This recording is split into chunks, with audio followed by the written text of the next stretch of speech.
The film starts with a woman named Malorie Hayes telling two kids, known only as boy and girl, that they are going to take a dangerous trip across the water, and she stresses how urgent it is that they keep their blindfolds on as they head outside.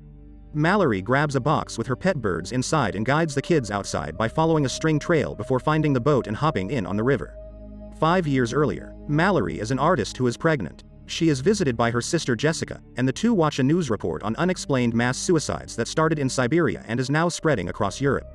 Jess notices Malorie's painting, which she says symbolizes a lack of connection, but Jess tells her that it won't be like that with the baby. She then offers to escort Malorie to the doctor. Malorie visits Dr. Lapham and makes jokes with Jess about drinking while pregnant. Lapham doesn't find the comments too humorous and offers Malorie an alternative to let someone adopt the baby if she feels she isn't ready to raise it. On their way out of the office, Malorie and Jess notice a woman they passed earlier now acting erratic and banging her head against the glass window. They realize that whatever was affecting people in Europe and Siberia has now arrived in America. They run outside just as the chaos is happening, with people crashing their cars in the street. Jess drives Malorie away, but not long after, Jess's eyes turn a weird color as she starts to appear frightened by something only she can see. She drives frantically, with Malorie trying to keep her on the road, but Jess flips the car and crashes. They survive, but Jess is still in a trance, and Malorie can only watch as her sister steps in front of a truck. Malorie runs along with everyone else. She is knocked over and falls in front of a house. A woman named Lydia steps out of her house to go help Malorie, even as her husband Douglas objects to it. Before Lydia can help Malorie up, she appears to go into a trance and seems to be talking to her mother. Lydia walks into a burning car that soon explodes. A man named Tom helps Malorie up and runs into the house. They are followed by a cop named Lucy. Also in the house are Greg, the homeowner, Charlie, Felix, Cheryl, and a couple named Jason and Samantha. The latter two flee the house when they hear their son over the phone sounding like he's in danger. The other people all tell each other what they have seen in those who have been afflicted by this mysterious force. Charlie suspects that the entity is caused by demons that take the form of one's deepest sadness or greatest loss. They all realize that the entity is invisible and that looking at it will cause one to commit suicide. Malorie steps away from the group, and Tom goes to comfort her as she tells him what happened to Jess. The group then boards up the doors and place newspapers on the windows to prevent anyone from looking outside. In the present day, after 6 hours on the river, Malorie and the children continue to go down the river as it is now pitch black. Malorie makes attempts to contact people over the radio, and she starts to hear the entity whispering her name. Back in the past, a survivor named Olympia pleads to be let in the house. Douglas tries to prevent this, but Malorie grabs a rifle just in case. The others carefully allow Olympia into the house, and they see that she is also pregnant. Greg then offers to observe whatever is outside by checking out the transmitters in the house. He sits in front of the computers waiting to see something on the monitors, and then it looks as though he does. And then the others hear a thumping coming from the room. They rush upstairs in time to see Greg tip himself over and smash his head against an edge, killing him. The others then destroy the computer monitor. Later that night, Olympia tries to talk with Malorie over their potential baby names, but Malorie just wants to be left alone. She walks around and thinks she hears a thumping noise in the house, but she finds it's just Lucy and Felix hooking up. 14 hours on the river. Malorie hears the voice of a man calling out and saying it's safe to take the blindfolds off, but Malorie orders the kids not to do so. He claims he has food and that he has seen the entity, saying there's no reason to be scared of it. Malorie takes out her gun and fires blindly, just before the man attacks her and tries to take her blindfold off. Malorie fights the man and kills him by hacking at him with a machete. Back in the past, the group has begun to run out of food, and they know help isn't coming. Malorie, Tom, Douglas, Lucy, and Charlie get together to go to the supermarket where Charlie used to work since he locked the place up as things went sideways. They paint over the windows and use the GPS to guide them. On the road, they feel that they are driving over dead bodies and try to ignore it. The GPS then starts going off over a proximity alert, meaning the entity is surrounding them. Tom manages to drive them out of harm's way. They get to the market and grab as much food as they can. Malorie sees some birds that she decides to take with her as pets. Suddenly, they hear the voice of Charlie's coworker Fishfingers locked in a freezer and begging to be let out. He then starts going on about how the entity is beautiful and must be seen.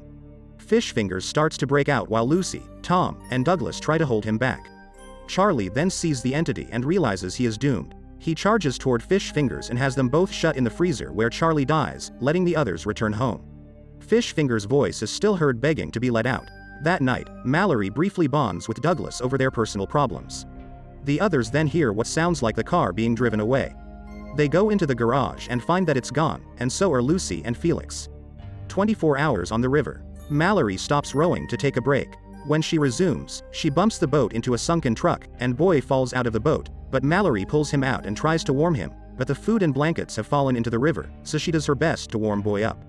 She leaves the kids in the boat as she heads into the woods to try and gather food.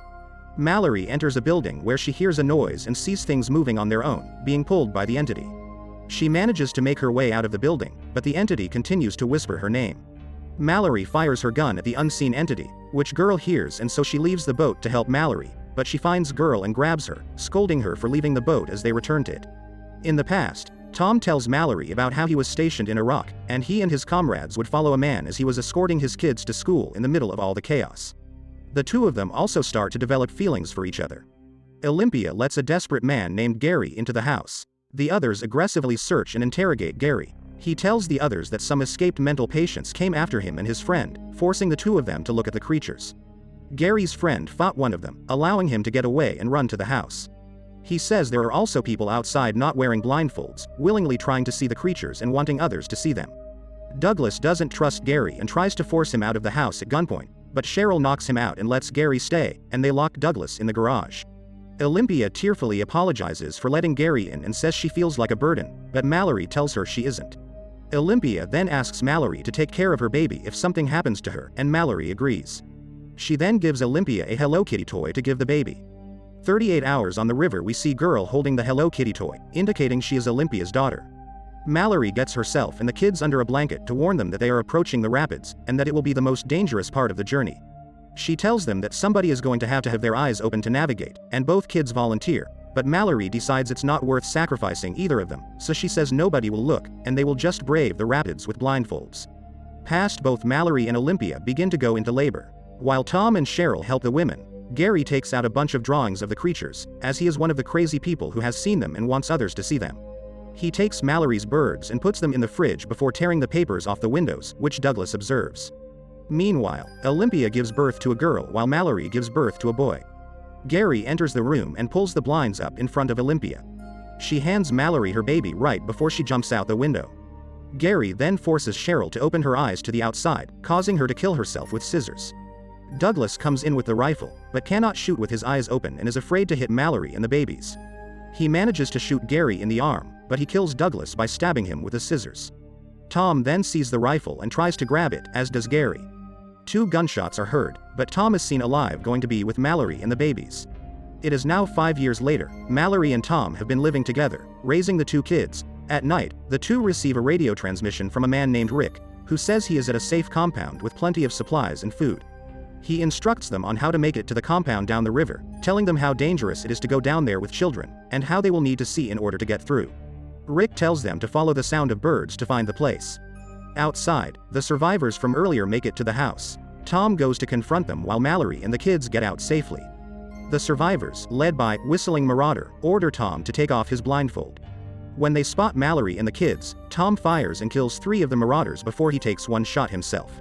Tom takes off his blindfold and kills 2 more before going after the leader, who is stalking Malorie and the kids. The entity starts to affect Tom, but he fights it long enough to kill the leader before turning the gun on himself. Malorie then gets the kids together to head onto the river, after they reach at the land. But the entity surrounds them as she tries to make it inside until someone opens the door and lets them in. They meet Rick, and Malorie discovers that the compound is a school for the blind. Make sure to subscribe and turn on notifications to watch more videos like this.